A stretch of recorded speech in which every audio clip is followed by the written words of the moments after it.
नमस्कार. मी रावसाहेब सलगर, शिरबावी तालुका सांगोला. इथून टमाट्याचा प्लॉट ह्या गुरु ह्या व्हरायटीचा बघायला आलोय.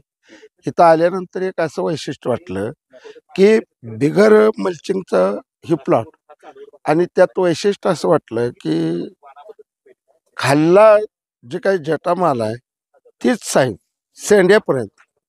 ही पहा, अगदी खाली बुडक्यापासून ही वर शेंड्यापर्यंत जर बघितलं, साईज एकसारखी आहे आणि टमाटा घट्ट आहे, चांगला आहे. त्यामुळं एक बघून बरं वाटलं. मालाचं ॲव्हरेज पण चांगलं वाटलं आणि शेतकऱ्यांनी लावायला काय हरकत नाही. त्या उद्दिष्टानं आम्ही पण आलोय आणि व्हरायटी चांगले, रोगाला बळी पडत नाही.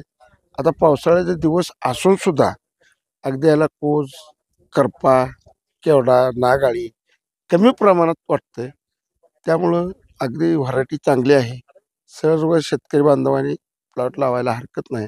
अनेक व्हरायटी आम्ही लागवड केली पहिली, पण त्या व्हरायटीपेक्षा ही व्हरायटी चांगली वाटली किंवा टिकाऊ वाटली. सगळ्याच दृष्टीनं चांगली आहे. तर आत्ता आम्ही ह्या व्हरायटी लावायला हरकत नाही. सगळ्यांनी लावावा. आता दर पण चांगला आहे.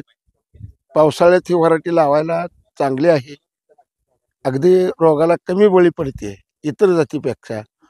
तर टिकाऊ आहे. जोपर्यंत पानं टिकते तोपर्यंत मालाला क्वालिटी राहते.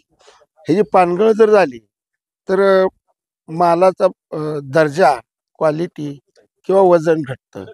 तर महत्त्वाचं आहे की ह्याचा पानोळा असल्या पावसाळ्यात ढगाळ वातावरणात टिकून राहतं.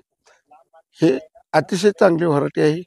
सर्व शेतकऱ्यांनी लावायला हरकत नाही. नमस्कार, धन्यवाद.